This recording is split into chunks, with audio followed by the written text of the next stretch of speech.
Saya, Cikgu Habibah. Kita ada 72 siri pembelajaran untuk dipelajari. Murid-murid dah bersedia untuk belajar? Jika sudah bersedia, mari kita belajar sekarang. Kali ini, kita akan belajar subjek matematik. Jom kita belajar. Hai, Assalamualaikum. Bertemu semula dengan Cikgu Adam, Cikgu Matematik anda. Jadi untuk pelajar-pelajar tahun 6 hari ini, pelajar-pelajar akan mempelajari 3 perkara. Yang pertama, mengenai jisim. Yang kedua ialah isi padu cecair. Dan yang terakhir ialah panjang. Sebelum kita pergi lebih lanjut tentang topik-topik tersebut, Cikgu terangkan sedikit sebanyak mengenai apa itu jisim, isi padu cecair dan panjang.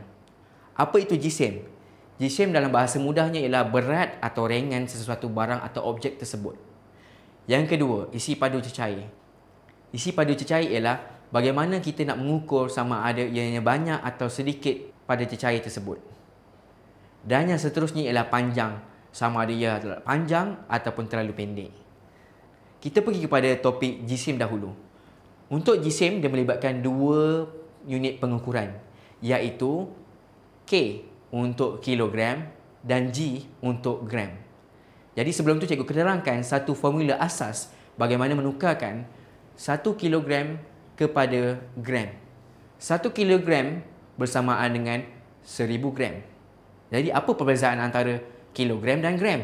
Tiada perbezaan, malah ada persamaan. Kedua-dua pertukaran unit tersebut ada angka 1. Dan perbezaan di antara kedua-duanya ialah pada gram terdapat 3 angka sifar. Jadi untuk murid-murid perlu faham ialah 1 kilogram bersamaan dengan 1000 gram. 1 tadi dikekalkan dan untuk ditukarkan kepada gram perlu ditambahkan 3 sifar. Jom kita tengok kepada soalan contoh. Tukarkan kepada gram. Tukarkan 4 kilo kepada gram. Bermaksud 4000 gram. Sebab apa? Kerana perlu ditambahkan 3 sifar di belakang angka 4 untuk dijadikan dalam gram. Dan 4000 gram mempunyai 4 angka. Bermakna jawapan tersebut ialah betul. Untuk soalan nombor 2, berkemungkinan pelajar-pelajar akan keliru kerana ada titik perpuluhan dalam kilogram tersebut. Contoh, 3.5 kilogram. 3.5 kilogram. Untuk membuatkan pelajar tidak keliru, pelajar perlu menukarkan 3 kilogram dahulu kepada gram. 3 kilogram bersamaan dengan 3000 gram. Dan di belakang angka nombor 3 ada nombor 5. Jadi tukarkan angka yang selepas nombor 3 kepada 5 menjadi 3500 gram.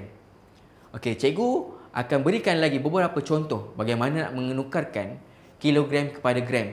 Contoh yang pertama, 1.2 kilogram bersamaan dengan 1200 gram. Angka masih 4 dan ada penambahan nombor 2 di belakang 1. Seterusnya 1.23 kilogram. Dalam perpuluhan, nombor selepas titik perpuluhan tidak boleh disebut dalam bentuk nilai tempat. Seperti 23, 43 tak boleh. Selepas nombor perpuluhan, pelajar perlu sebut angka demi angka. Contoh tadi 1.23 kilogram.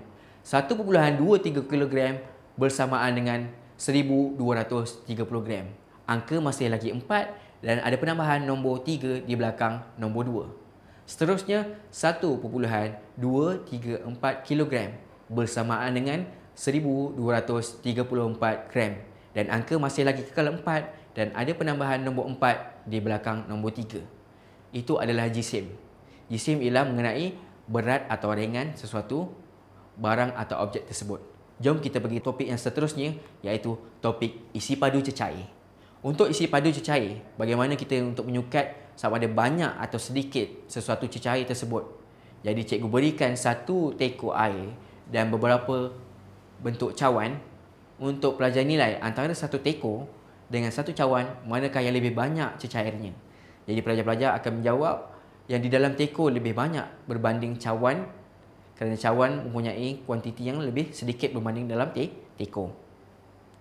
Selain itu, pelajar-pelajar perlu mengingat satu formula asas bagaimana menukarkan liter kepada mililiter. Dan cikgu terangkan di dalam isi padu cecair, pelajar-pelajar perlu mengingat 2 unit pengukuran. Yang pertama, liter dalam ringkasannya adalah huruf L dan mililiter dalam ringkasannya ialah huruf M dan L. Untuk penukaran liter kepada mililiter, cikgu berikan satu formula asas iaitu ialah 1 liter bersamaan dengan 1000 mililiter. Jadi kita terus kepada soalan. 3 liter air bersamaan dengan 3000 mililiter.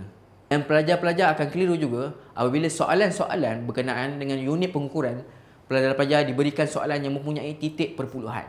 Seperti contoh 2.4 liter. Bagaimana kita nak tukarkan kepada mililiter? Kita buat perkara yang sama. 2.4. Kita ambil dulu nombor di hadapan titik perpuluhan iaitu 2. 2 tersebut bersamaan dengan 2 liter. 2 liter bersamaan dengan 2000 mililiter.